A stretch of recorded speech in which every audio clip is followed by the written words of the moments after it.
So, homemade tandoor oven. We made it with 2 flower pots, terracotta flower pots. Take 1 terracotta flower pot, cut off the top, take the other pot, and then drill multiple holes in the bottom of the pot. Place that on either fire bricks or some bricks to lift it off the ground. You could just do a single set of bricks. Most people, the typical one you can do, which is very, very easy. I've built a whole brick interface around it to brick it in. Easiest one you can do is get 3 flower pots. 1 big one sits inside, another one sits on top.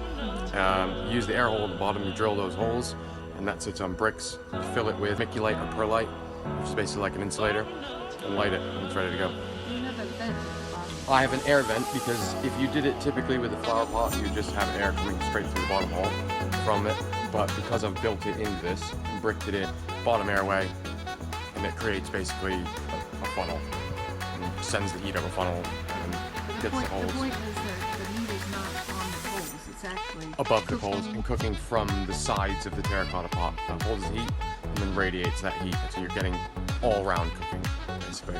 Even if you look now, real quick look, so top of the actual pot.